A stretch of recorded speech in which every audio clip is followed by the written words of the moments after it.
বাড়িতে বাজার শেষ, নতুন বাজার আনতে হবে, কিন্তু সব কিছুই একটু একটু পড়ে আছে। একটু গাজর, একটু ক্যাপসিকাম, একটু বিনস, একটু আলু। সেগুলো দিয়ে কি করা যায় নতুন সবজি আসার আগে? তাহলে সেগুলো দিয়ে মিক্সড পোস্তর তরকারি করা যায়। প্রথমে সব সবজিগুলোকে আপনারা যেমন চান সেই রকম আকৃতির কেটে নিতে পারেন।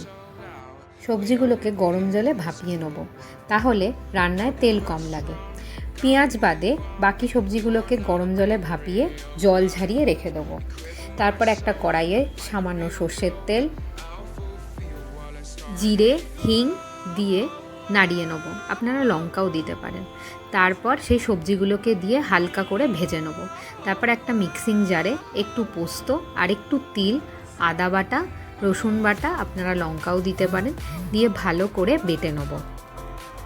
সবজিগুলো 60% ভাজা হয়ে এলে এই পোস্ত আর তিল বাটাটা দিয়ে দেবো। সাথে একটু ওই মিক্সিং জারে জল দিয়ে নাড়িয়ে সেই জলটাও এইটার ভেতরে দিয়ে দেবো। বাড়িতে যদি পোস্তও কম থাকে তাহলে পোস্তর সাথে একটু তিল মিশিয়ে নিলেও কিন্তু পোস্তর তরকারি খেতে ভালো হয়। তারপর জল ফুটে এলে তার মধ্যে হলুদ গুঁড়ো আর নুন দিয়ে দেবো সামান্য পরিমাণে।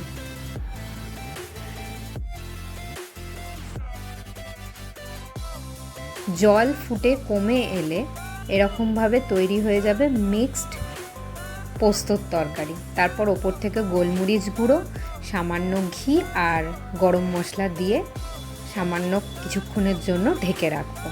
তাহলেই আমাদের রেডি হয়ে যাবে মিক্সড পোস্তর তরকারি। গরম ভাত, রুটি, পরোটা যে কোনোর সাথে আপনারা এটা খেতে পারেন।